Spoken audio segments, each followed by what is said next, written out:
This lovely gravel road traverses the mountain ridge immediately to the north of Sedgefield in the heart of the garden route. The 7.3 kilometer long drive offers a wide variety of scenery, including lakes, estuaries, indigenous forests, the ocean and mountains, plus a bird's eye view of Sedgefield itself.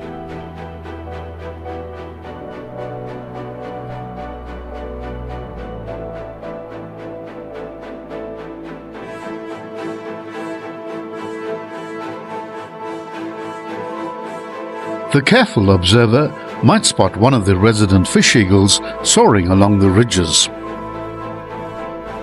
It is possible to drive this route in a normal car, but some of the sections on the western side can get quite sandy during the summer months.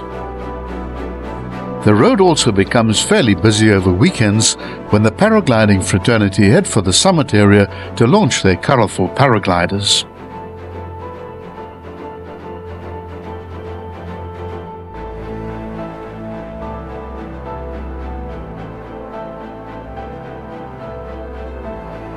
The route initially remains very close to sea level and hugs the eastern shore of the lagoon.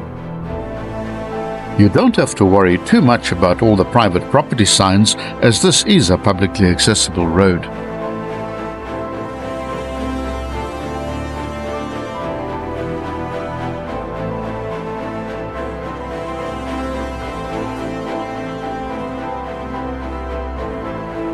The Swartfly estuary is a dynamic and ecologically rich environment shaped by both geological and hydrological processes.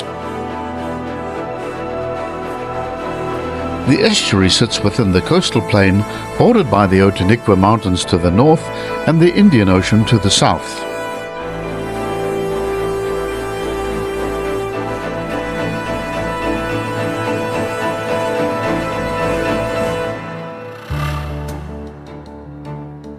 It's a complex system of sand dunes, mudflats and salt marshes, with its geology primarily influenced by coastal sediment deposition and the ongoing interaction between freshwater and saltwater.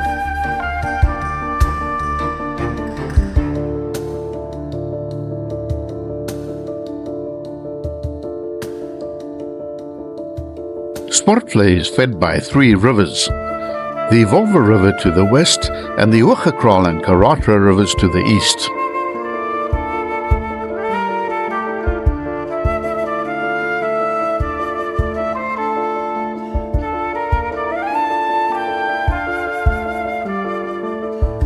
Geologically, the estuary is influenced by a combination of sedimentary deposits and marine action, which have shaped its morphology over time.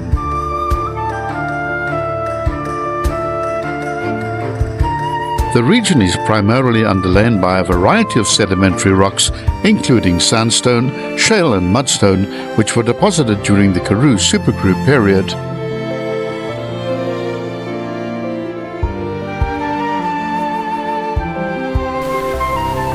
Tidal action, along with the river's freshwater input, creates an ever-changing environment.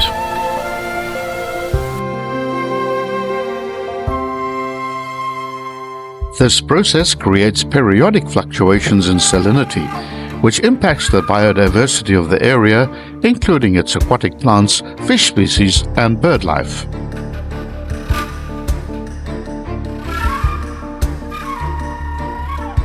The geological features of the Swartfly estuary thus represent a complex interaction between land and sea, shaped by both tectonic forces and ongoing erosional processes. Slow right down here as the road traverses the Felton Flay Youth Camp. The camp is located on a beautiful small peninsula named Willow Point. Obey the 10 km/h speed limit and proceed slowly through the campgrounds as the road turns through 180 degrees into the south and immediately begins climbing steeply at a gradient of 1 in 6.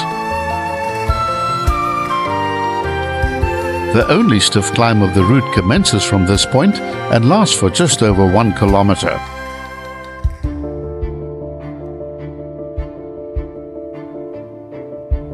gradients along this climb range between 1 in 6 and 1 in 10. To the right, drivers will be missing out on majestic views of the estuary due to the density and height of the vegetation.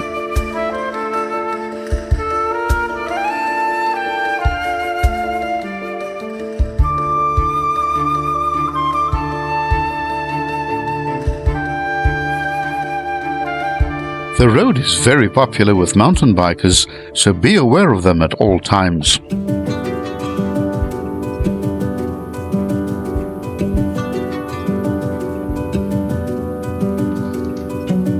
Due to the narrow width of this road, all oncoming traffic will require at least one of the vehicles to move partially off the road.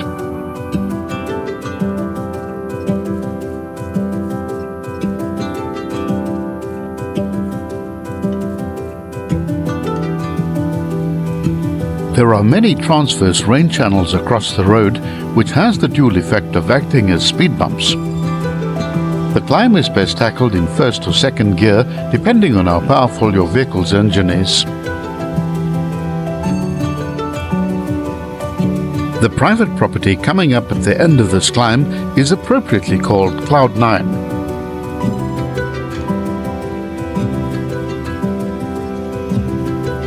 The gradients now level off to an undulating section surrounded by and often completely under the cover of very tall trees.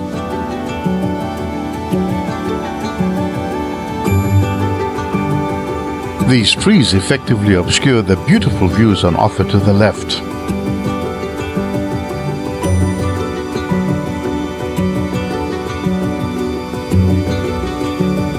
Do watch out for some soft sandy patches along this section, especially so for cyclists and motorcycle riders.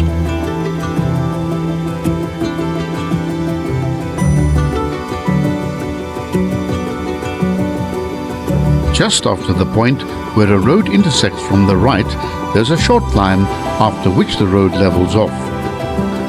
This is the only spot where you can enjoy the views to the left.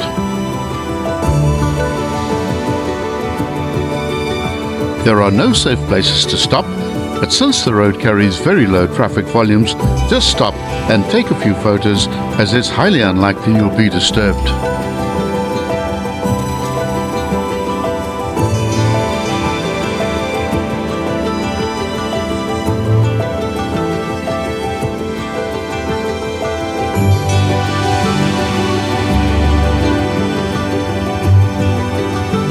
Don't miss part 2 and the final video in this series.